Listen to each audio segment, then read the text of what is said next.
Amados, vamos abrir nossas Bíblias lá para o primeiro livro da Bíblia. Hoje nós vamos tratar um assunto que é de interesse de todos, seja adultos, seja jovens, adolescentes. Abra sua Bíblia no primeiro capítulo de Gênesis. Gênesis capítulo 1.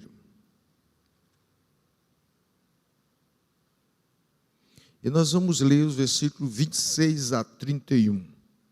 Gênesis capítulo 1, do versículo 26 até o versículo 31.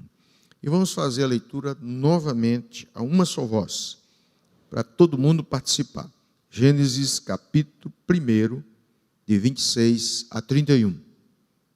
Vamos ler. Também disse Deus: façamos o homem à nossa imagem, conforme a nossa semelhança. Tenha ele domínio sobre os peixes do mar, sobre as aves dos céus, sobre os animais domésticos, sobre toda a terra e sobre todos os répteis que rastejam pela terra. Criou, pois, Deus o homem à sua imagem, a imagem de Deus o criou. Homem e mulher os criou. E Deus os abençoou e lhes disse: sede fecundo, multiplicai-vos, enchei a terra e sujeitai-a. Dominai sobre os peixes do mar, sobre as aves dos céus e sobre todo animal que rasteja pela terra. E disse Deus ainda: eis que vos tenho dado todas as ervas que dão semente e se acham na superfície de toda a terra, e todas as árvores em que há fruto que dê semente. Isso vos será para mantimento.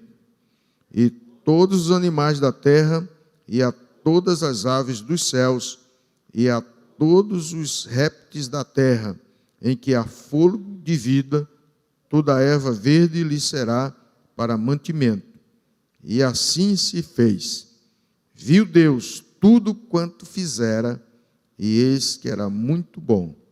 Houve tarde e manhã, o sexto dia. Amados irmãos, uma família saudável é o sonho de todos aqueles que se casam. E este sonho pode ser conquistado à medida que se vivem. Sabe que o amor não é algo que acontece porque você sentiu aquele gelinho no coração, na barriga, né? Amor é uma conquista diária. Amor é uma decisão diária. A gente precisa entender essa verdade. Eu decidi amar a minha esposa até que a morte nos separe. E até agora, graças a Deus, a gente tem se amado. Faz pouco tempo, né? Eu creio que a idade da maioria aqui não dá para cobrir o tempo que a gente conviveu, né? Nós vamos completar esse ano, 2021, nós vamos completar, na verdade, 39 anos, aliás, 40 anos de casado. Ela está sabendo mais do que eu, tá vendo? 40 anos de casado. Foi 1981 a 2001. 40 anos de casado. Isto fora os 5 anos de namoro. Eu consegui enrolar os pais dela, porque queria casar no primeiro ano. Você tem que casar este ano. E jogou nas minhas pernas todo o enxoval. Olha aí, minha filha está preparada para casar. Primeiro ano de namoro. Mas eu consegui dar um jogo de corpo e passei mais 4 anos para poder casar. Mas quando a mãe da Thelma me chamou, né, disse: você tem que casar, eu saí da casa da Thelma do seguinte: ou enrolo eles, ou eu acabo o namoro. E graças a Deus que eu não acabei o namoro, né? Enrolei. Mas, queridos, a ideia do casamento é algo extraordinário, sabe? Os casais aí, quem estava solitário e agora arranjou uma esposa, um esposo, é uma coisa maravilhosa. E quem está namorando também. E aqueles que estão pleiteando, né? Namoro, também é uma visão boa, porque o casamento está no coração de Deus, e Deus tem o interesse que tenhamos uma família saudável, não uma família disfuncional, que tem acontecido muito nos nossos dias, pelo afastamento de Deus e também pela falta de obediência aos princípios eternos das Escrituras Sagradas, tem-se, na verdade, padecido com esta situação de um casamento disfuncional, de uma família disfuncional. Então, sofre esposo, sofre esposa, sofre filhos, né? Sofre também os pais. Mas família é uma ideia de três. Interessante que eu estive lendo o livro sobre casamento, que traz esta ideia abençoada sobre o casamento. Eclesiastes capítulo 4, versículo de 7 a 12, traz uma consideração a respeito da solidão e a respeito também daqueles que encontrou alguém que Deus concedeu e está casado, né?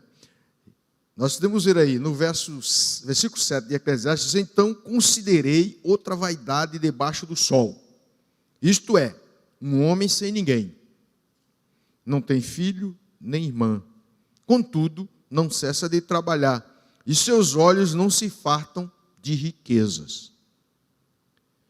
E não diz: para quem trabalho eu, se nego a minha alma aos bens da vida? Também isto é vaidade e enfadonho trabalho. Aí o texto diz no versículo 9: melhor é serem dois do que um, porque tem melhor paga do seu trabalho, porque se caírem, um levanta o companheiro. Ai, porém, do que estiver só, pois caindo não haverá quem o levante.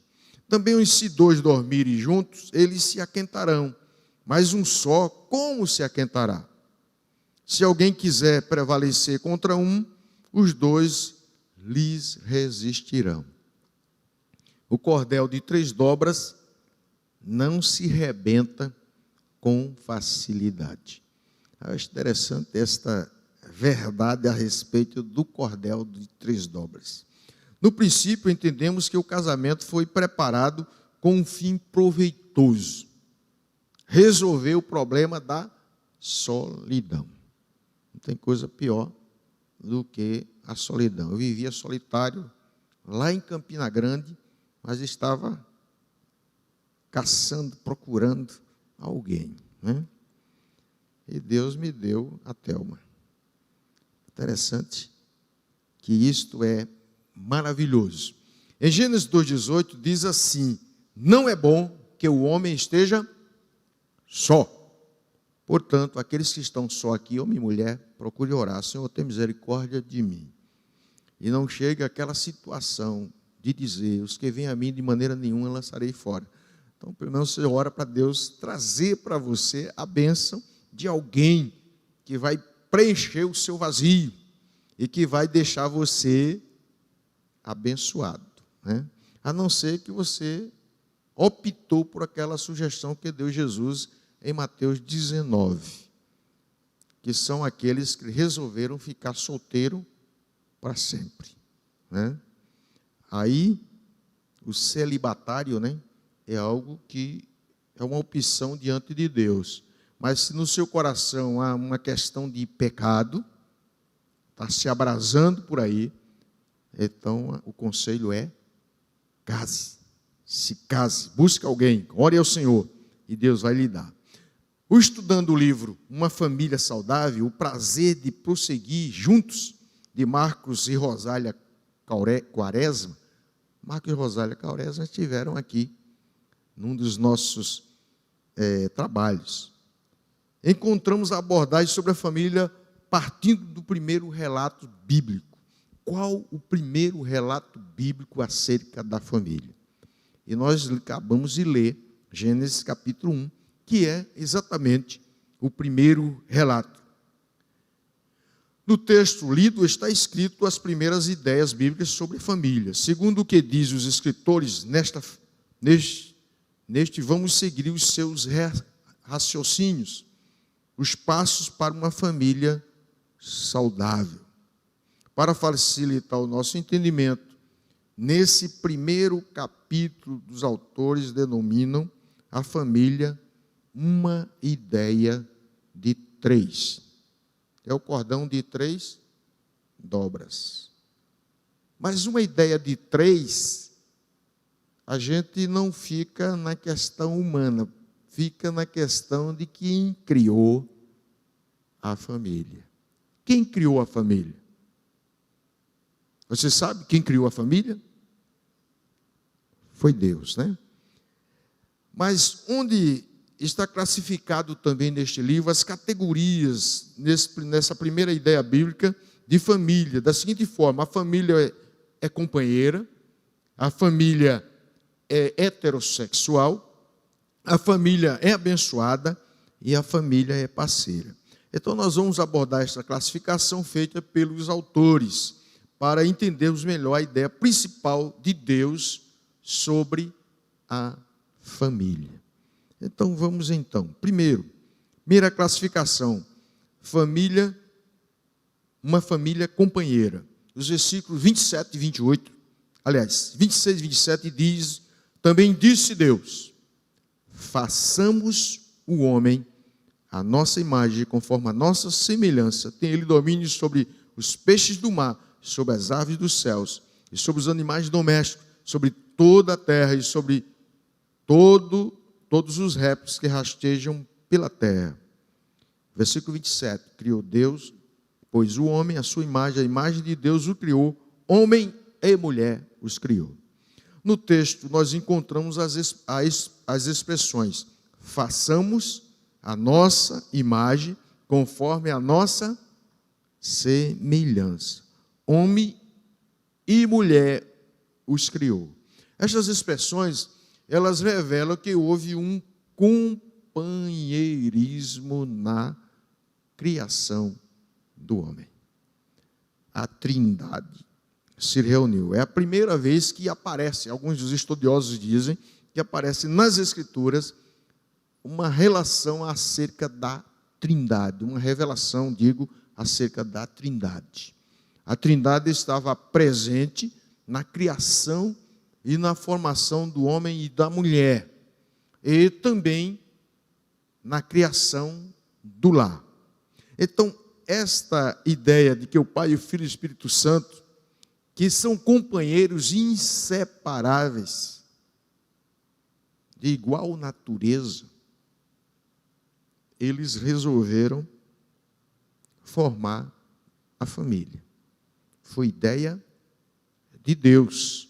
Portanto, o primeiro elemento da família idealizada por Deus é o companheirismo. Olha, se você está namorando com alguém e ele não é o seu companheiro, ou não é a sua companheira, então acaba o namoro, porque não vale. Porque casamento requer companheirismo, porque segue a ideia maravilhosa do Criador, da Trindade, que se reuniu para criar o homem e a mulher e formar assim a família. Então, eu creio que aqueles que estão divorciados ou se divorciaram, a razão óbvia que se destaca é que faltou companheirismo. Não houve esta intenção prática de ser companheiro, de ser ajudador, de um ajudar o outro. Na vida a dois, ninguém é perfeito, somos pecadores. E se há companheirismo, haverá entendimento nas resoluções das questões complicadas. Alguém já disse assim: você casou para ter conflito. E, na verdade, o casamento é para sermos companheiros um do outro, em todas as situações, seja na área espiritual, aí sim que precisamos ser companheiros um do outro, na área espiritual, crescendo mutuamente, crescendo juntos. O nosso namoro, a gente tinha este ponto importante.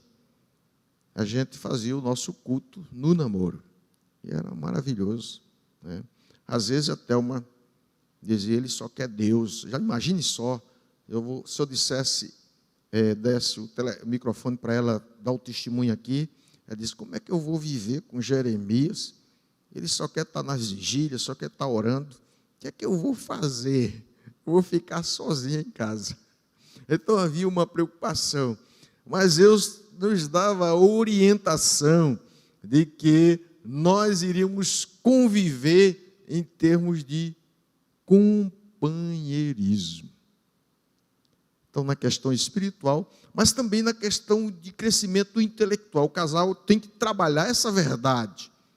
Então, eu incentivei, e ela me incentiva também: faça esse curso, leia esse livro, faça isso, cresça. Então, isso deve ser comum dentro do lar. Isto revela que há um companheirismo em todas as questões. Nas questões também sentimentais, de sentimento. Ela está chorando, eu digo: isso é besteira, por que você está chorando? Eu nunca posso dizer que é besteira. Eu preciso ser companheiro, deitar a cabeça dela no meu peito, entender, mesmo que eu não entenda porque ela está chorando, eu tenho que compreender e deixá-la no peito até que ela possa ficar tranquila. Rir com ela, às vezes a gente ri de coisas bobas, de defeitos nossos, de erros que a gente comete. É preciso ter maturidade com isso e nunca censurar.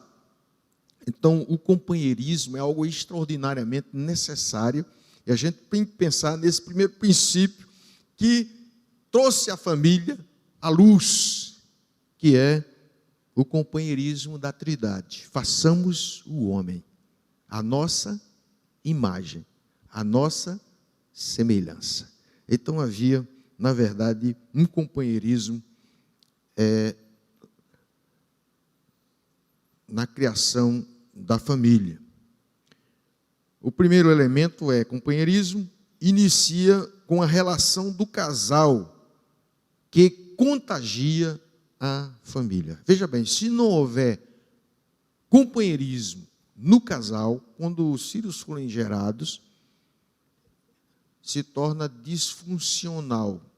Não funciona o companheirismo dentro de casa. Então, pensem neste elemento. E se está faltando companheirismo na sua casa, ore a Deus e corra atrás, para que se estabeleça o companheirismo.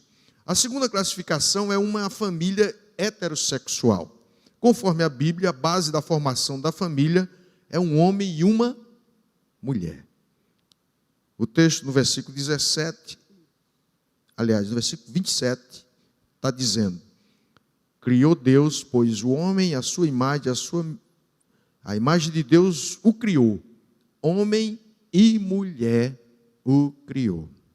Nesse texto encontramos a informação de que somente 2 gêneros foram criados. Mesmo que em nossos dias muitas famílias monoparentais, onde há separação, viúvas, divórcio, somente um cônjuge cuida dos filhos, isto acontece, é uma realidade, como também famílias entre 2 pessoas do mesmo sexo. O texto nos dá a entender e nos traz os elementos que este não é o desejo de Deus. Deus criou homem e mulher.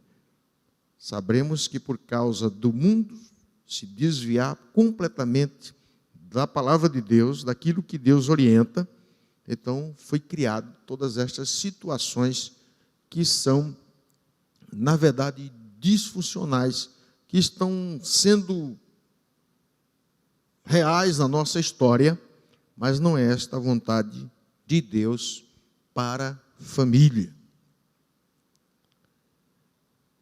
Mesmo que em nossos dias isto aconteça, nós precisamos orar ao Senhor e primar para que tenhamos a consciência de seguir aquilo que a Bíblia está nos orientando.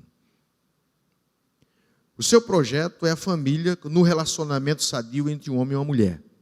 Gênesis 2:18 diz: se mais o Senhor Deus, não é bom que o homem esteja só. Far-lhe-ei o quê? Uma auxiliadora, que ele seja idônea. A palavra idônea significa diante dele. Que esteja diante do homem, não acima dele e nem abaixo dele, mas igual a ele. Por isso, alguém disse que foi tirado da costela, não para pisar, ele não foi tirado da cabeça, não para comandar e dirigir o homem. A mulher foi tirada da costela para ser companheira, para estar junto, para estar com ele, para ser a sua ajudadora. Também não foi tirado dos pés para não ser pisado pelo homem, para virar capacho, né? Empregada. Interessante que eu já chamei a atenção de alguns casais com respeito a fazer a mulher como empregada. Ela não traz o meu café da manhã direito, ela não faz o meu sanduíche primeiro antes dos filhos, o meu jantar primeiro antes dos filhos, eu sou o primeiro aqui dentro de casa. Então não é essa a ideia divina. A palavra de Deus diz que a mulher é a ajudadora e idônea, que está diante dele para o ajudar. Nós sabemos que, por causa do pecado, a mulher recebeu esta condenação.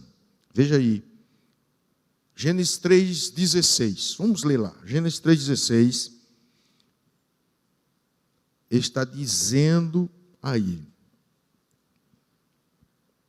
Gênesis 3,16. Todo mundo achou, amém? Vamos ler.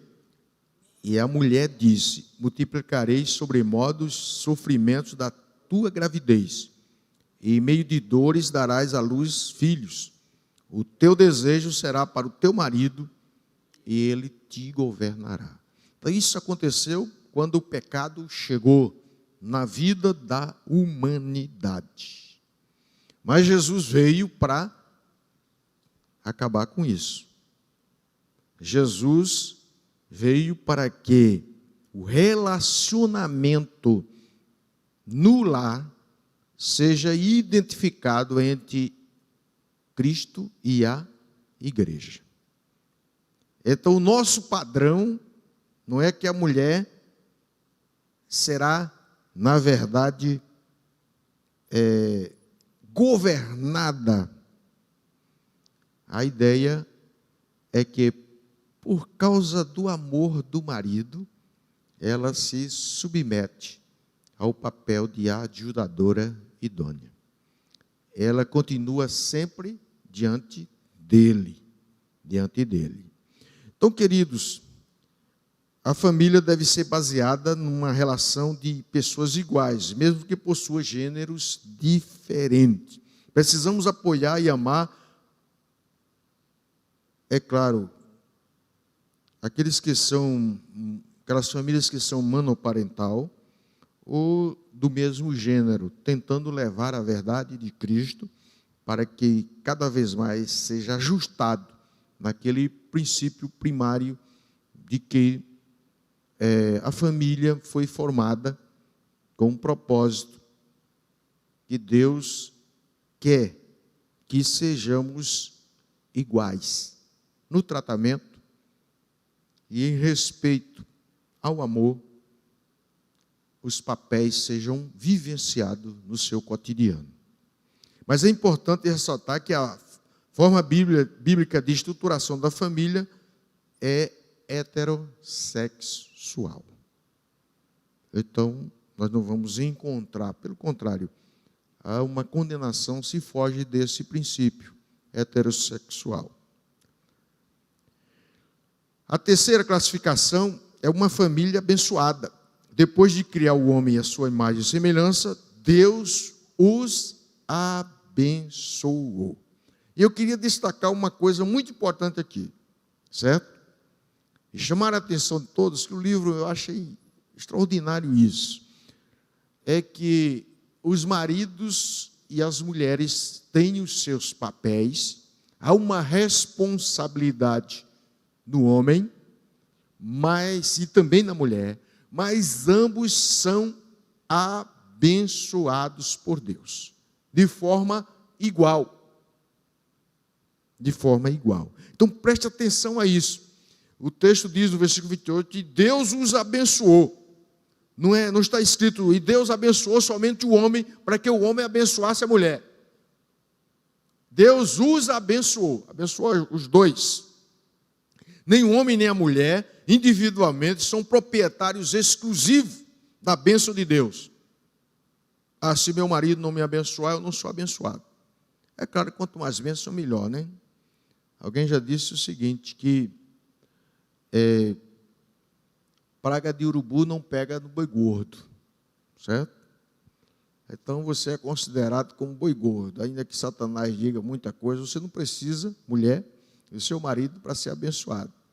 Deus já te abençoou de forma grandiosa. Mas há um segredo bíblico em relação a essa questão. Os dois têm as suas vidas igualmente abençoadas e vivem numa relação ideal, ou a relação de relacionamento profundo e real com o Senhor na família. Se a gente quer a bênção, a gente precisa disso. Mas o texto diz em 1 Coríntios, a Bíblia diz em 1 Coríntios 7, que a mulher crente abençoa ou santifica o seu marido. Vocês entenderam isso? A bênção veio para todos, mas o pecado roubou isso. Mas agora em Cristo Jesus, um dos cônjuges pode tornar santificado o lar. Porque o marido incrédulo é abençoado no convívio da mulher crente. Ou vice-versa, certo? A mulher abençoada, a mulher abençoa o seu marido com os talentos que possui, e o homem ajuda a esposa com suas habilidades. Ambos possuem a bênção de Deus. Esta era a hierarquia original para o lar. Os dois são abençoados. Um abençoa o outro.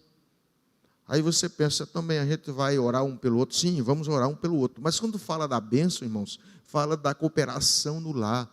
Fala de que o marido lava aquela roupa também, né, bem? Lava aquela roupa, vez ou outra. Eu lá em casa tenho uma prática muito boa. Às vezes eu lavo louça, mas tem uma outra prática melhor, porque uma coisa que eu não gosto de fazer, né? É que eu lavo a louça, mas não enxugo a pia. Eu digo, a pia é por sua conta. Outra coisa que ela diz, eu lavo a roupa, mas não dobro. Dobrar a roupa é por sua conta. Aí eu vou ter que dobrar. E eu acho bom, eu gosto de dobrar roupas. Eu faço isso, né? Então, um coopera com o outro. Há uma convivência mútua e abençoada no lar. Todos os dois são abençoados por Deus. Amém? E um pode abençoar o outro com os feitos do lar, no convívio do lar. A quarta classificação é uma família parceira. E o autor do livro, ele cita Rubem Alves, em um artigo escrito por ele sobre o casamento, e diz os autores que o casamento pode ser comparado a dois jogos. O jogo de tênis, vocês conhecem o jogo de tênis, né? E o jogo do frescobol, que se joga na praia, aquele jogo de frescobol. No jogo de tênis, há uma competição. O indivíduo joga a bola cada vez mais longe, difícil, para aquele que está jogando na quadra contrária, tenha dificuldade de rebater a bola. E aí, a competição acontece, porque o propósito é fazer ponto. Né? Fazer ponto. E diz que há casamentos que são assim. O marido quer fazer ponto, está por cima. Então ele joga a bola, quanto mais difícil para a mulher pegar, aí há críticas que a mulher não faz do jeito que ele quer.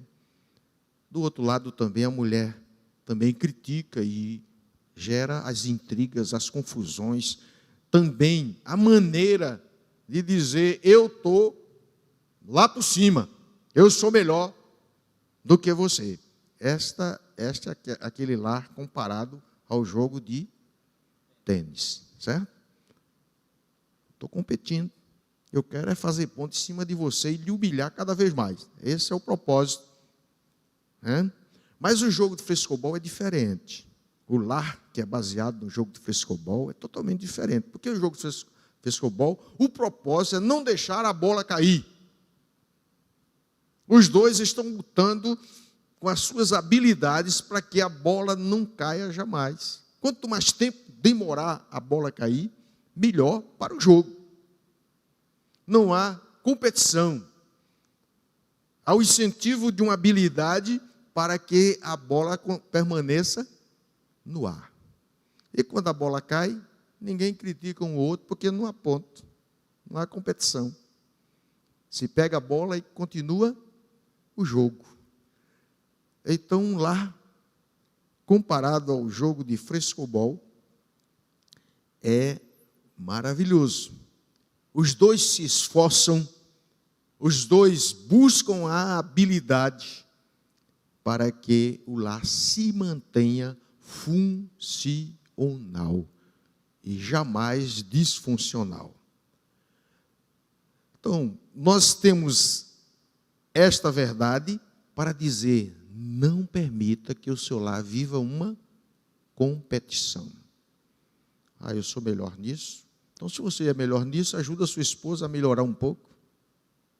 Ou se a esposa é melhor naquilo, então ajude o seu esposo a melhorar naquilo que ele é deficiente.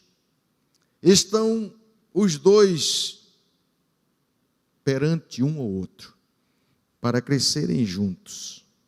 Não há no lar a característica do individualismo. O jogo de frescobol não existe individualismo. Eu quero, o jogo de tênis sim, eu quero ganhar, eu quero ser o primeiro, eu quero ser notado. Não. No jogo de frescobol, ambos devem ser notados. Olha, eles conseguem manter a bola no ar por mais tempo. Então, é essa a ideia. Eu achei uma ideia excelente, maravilhosa. Quando não alcança a bola na sua casa, se acalme, se tranquilize e vá e pegue a bola, né? Veja, foi assim quando o Criador delegou ao casal a administração da terra que fora criado. Gênesis 1:29 diz aí. Gênesis 1:29. Disse Deus ainda: eis que vos tenho dado. Eis que vos tenho dado. Não foi dada a administração da terra somente à mulher ou ao homem. Não foi dada a administração do paraíso. Imagine só o Éden, um paraíso belíssimo. Mas havia trabalho a fazer. A administração era necessária, cultivar a terra, guardar aquele paraíso. Aquele jardim tinha trabalho, mas nunca competição. Os dois, igualmente, tinham a responsabilidade de cuidar do jardim. O Criador disse: eis que vos tenho dado. A tarefa foi dada aos dois. E o apóstolo Pedro diz aí, eu quero que você abra aí, 1 de Pedro, capítulo 3, a gente está encerrando já. 1 de Pedro, capítulo 3, o versículo 7. É claro que o 1 de Pedro, capítulo 3, no versículo 1, ele diz que as mulheres devem ganhar os seus maridos sem palavras, pelo seu comportamento sadio. Se eles não temem a palavra, sejam ganhos sem palavras. Então diz lá, ele fala sobre a vida de Sara, que era exemplo de uma mulher que, na verdade, vivia chamando o seu esposo de Senhor. Mas no versículo 7, ele se volta, Pedro se volta para os maridos. Veja aí o que diz 1 de Pedro 3,7. Vamos dizer, todos nós? Maridos, vós igualmente vivei a vida comum do lar, com discernimento, e tendo consideração para com a vossa mulher como parte mais frágil. Tratai-a com dignidade, porque sois juntamente herdeiro da mesma graça de vida, para que não se interrompa as vossas orações. A família funcional é uma família parceira, para que não se interrompa as nossas orações. Às vezes já um pega rabo lá em casa, como na casa de todo aquele que é casado, seja crente ou não, há aquelas situações difíceis.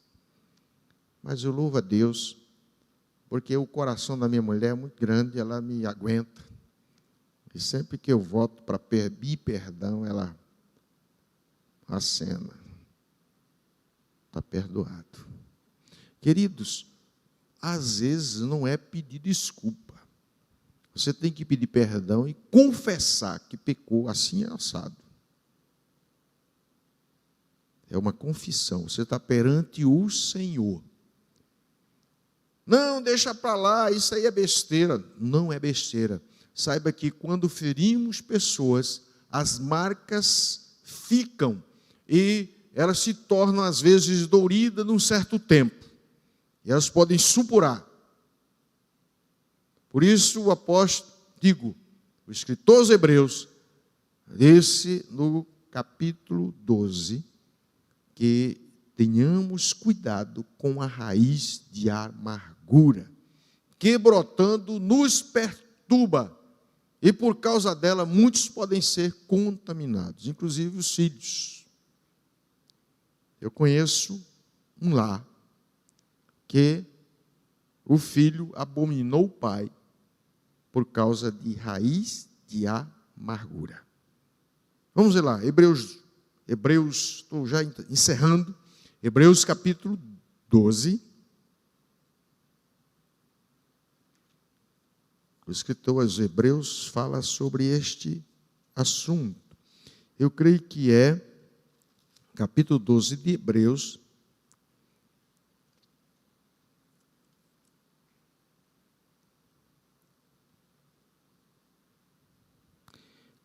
os versos 14 e 15, fica mais completo, 14 e 15 de Hebreus 12. Vamos ler a uma só voz, todos nós, vamos lá? Segui a paz com todos e a santificação, sem a qual ninguém verá o Senhor, atentando diligentemente para que ninguém seja faltoso, separando-se da graça de Deus, nem haja alguma raiz de amargura que brotando vos perturbe, e por meio dela muitos sejam contaminados. Então, a raiz da amargura contamina. E nós precisamos, como somos parceiros, imagine um parceiro embirrado com o outro. Vamos fazer isso? Não gosto disso, não. Vamos passear? Não gosto de passear. Vamos comer aquela pizza gostosa? não quero sair hoje. Então isso dificulta o relacionamento. A parceria se torna difícil, pode ser quebrada. Então a raiz da amargura precisa ser sarada, sanada. E isso através do perdão. Não é que a mulher chegue para ele, olha, eu vou perdoar, mas você é assim assado. Não, tudo bem. Vamos ficar só naquele momento. Se há a raiz da amargura no coração da esposa, ela tem que dizer, olha, aquele dia ainda ficou aqui, está doendo. Vamos tratar junto. É parceria, amém? Para ser um lar funcional, é preciso que haja parceria. Amados, fazendo uma aplicação geral, hoje estudamos sobre a família uma ideia de três. E a ideia de três é a ideia da Trindade. Amém? Deus teve a ideia, mas houve um acordo. O Pai, o Filho e o Espírito Santo criaram o lar. E criaram para que o lar tivesse no coração o companheirismo. Vamos ser companheiros dentro do lar. A família deve ser uma família que haja companheirismo, mas também no coração a ideia de heterossexualismo, certo? A família é heterossexual. Então eu não quero que ninguém aqui esteja procurando um igual, né? Tem que ser sexo diferente, homem e mulher, porque este é o entendimento e o ensino e o princípio bíblico. É claro que nós vamos estar orando pelas famílias que são disfuncionais, as famílias que são diferentes, dizendo, Deus, tem misericórdia, porque fogem exatamente daquela orientação primária que Deus trouxe. Mas também a família é para ser abençoada. E o pai e a mãe, o esposo e a esposa, podem abençoar o lar. Então, minha irmã, não espere seu marido, a bênção só sai dele. A bênção sai também através da sua vida. Porque Deus abençoa os dois. Então, abençoe seu marido e seu marido te abençoa. É assim que funciona. Às vezes a minha esposa diz, pastor, ela não me chama pastor, ela diz, bem, eu preciso de oração, então tenho que orar com ela, me ajoelhar e orar com ela, e orar por ela, para que Deus abençoe. Aí eu estou com medo de situações assim, nessa pandemia, quantas vezes a gente se ajoelhou para orar? Está me dando um pânico, um negócio. Chega perto de mim aqui. Vamos orar. E ora abraçado. Como aconteceu na lua de mel, né? A gente leu o livro de Cantares, muita gente se... Rapaz, você, naquela noite, naquele momento, você lê o livro de Cantares. Vamos ler junto o livro de Cantares. Depois nós nos ajoelhamos ali na cama e oramos ao Senhor, entregando aquele momento, aquele casamento, o primeiro relacionamento sexual. Então, um negócio extraordinário, abençoado. E a gente até hoje dá glória a Deus por isso. Um casamento abençoado. Mas a família também tem que ser parceira. O casal tem que ser parceiro. Os pais com os filhos têm que ser parceiros, né? A parceria é algo muito bom.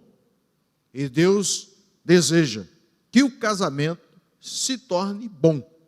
Mas o meu está ruim. Então vá diante daquele que criou. Foi a Trindade. O casamento foi criado a três. E não há erros, né, nessa questão.